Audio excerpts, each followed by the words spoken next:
Costco Capital finally declared a special dividend. That is the subject for today's stock commentary. Ito, matagal ko na tong inaasam-asam kay Costco Capital. Kapag nag-analyze ako ng Costco Capital dati on my channel, ito yung sa mga criticism ko sa nila. Bakit masyado silang nagtatago or nag-iimbak ng liquid asset? Bakit hindi na lang nila i-distribute sa kanilang shareholders? So recently declare sila ng special dividend.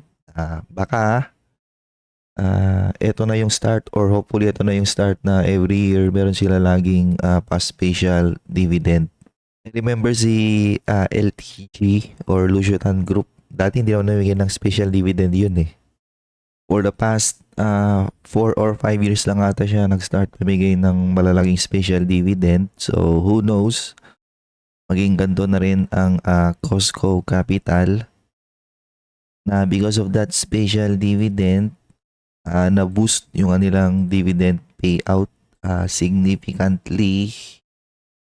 So ito na yung ibibigay nila in total,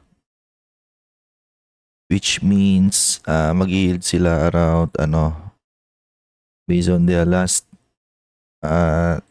traded price of 5.62, ayun 7% yield. So 7.04% compared kapag wala, no? By ilan yun?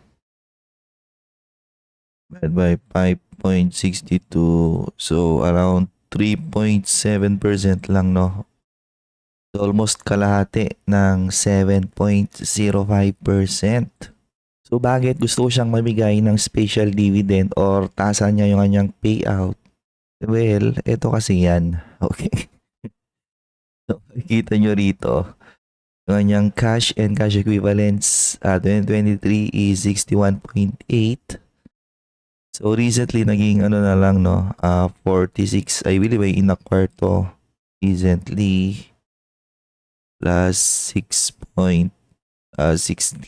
So that's still around 52 billion of cash plus short-term investment.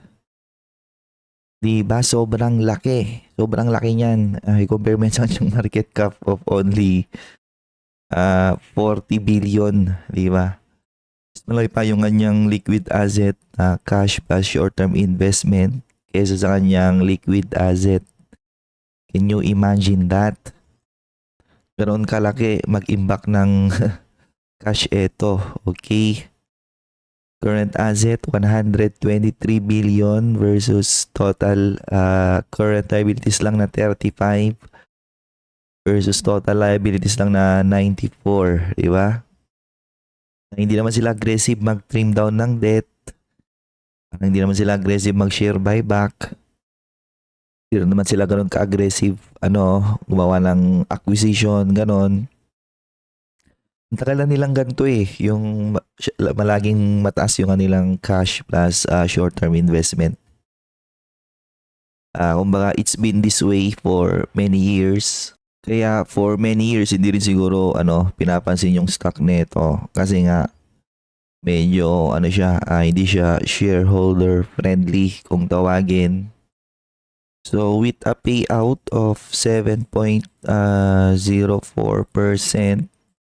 diba? Ang babayaran lang nito is 39.61. So ang babayaran lang niya is around 2.8 billion, di ba? So 2.8 billion, compare mo yan sa kanyang iniimbak na napakalaking liquid asset. Di ba? Ayan And compare mo yan sa nilang na-generate na profit. Di ba? Attributable to equity holders, ayun 9.3. Divided by 9.3, that's only around 30% payout ratio. Di ba? So technically, kaya nilang ulit-ulitin to kung gusto nila. Ang problema, For the past years, di nila ginagawa. Sobrang kuripot nila mamigay. And 2.8, di ba? Significantly lower yan sa kanilang na-generate na cash flows, which is 22.7. Ayan, only 12%. So, kung year over year na special dividend, kaya nilang ibigay yan kung gugustuhin nila, di ba? So, I hope in the coming years, gayahin neto si at least si LTG, di ba? Kasi solid naman mga neto, businesses neto. Pure Gold, SNR, tsaka Alfonso, di ba? Na kapag pinagpatuloy nila to, baka doon pa mapansin yung kanilang stock price. And maybe doon na siya mag-start gumawa ng capital appreciation. Kasi I believe this company is also grossly undervalued. So for us, solid malamang yung growth ng business na to. I think pwede nilang ulit-ulitin to. Very easy. Sa ngayon, diba? Solid naman yung growth ng business na to. Kasi nga, meron siya solid na subsidiaries, diba? So, of course, you have Pure Gold, tsaka SNR, and Alfonso. Okay, yan yung majority growth drivers nila. Meanwhile, Office Warehouse, wala ka to. Real estate not so much, and I believe recently may venture sila sa energy sector. And bukod dito, syempre yung kanyang ibang segment as din ng dividend. Maski si Pure Gold, no? Significant din yung tinaas kanyang dividend payout. Kasi maganda rin yung performance niya last year. Very resilient business.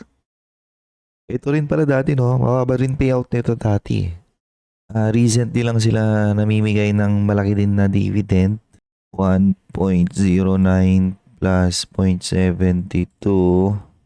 So 1.81. Nag-close siya ng 28.7. So around 6% yield, which means namimigay lang sila na 5.2 billion in payout. So 5.2 parang kalahati, di ba, na nilang nire-report na profit. So pwede na. Okay, ayan 50%. And the last one, si Keeper.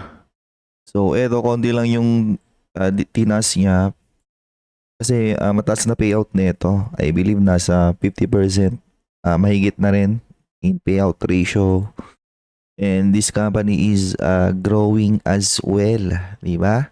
So I think mas mag-benefit yung company kung pagpatuloy nila yan, considering sobrang pangit ng performance nila since IPO, di ba? Siyempre hindi mo naman gusto yung ganyang image.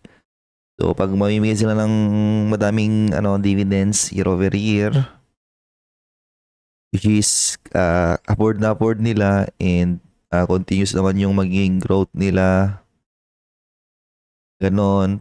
Therefore, potential capital appreciation. You know. So, may dividends ka na nga, may capital appreciation ka pa. Ayun yung targeting ng company na to, no? Diba? So, grabe yung mabubili ng stock na to nung nag-IPO. So, ipit kayo ng matagal. Well, obviously yung iba dyan, malamang nagbenta na. Okay. Baka pwede nang bumalik, di ba? Yun yung tanong.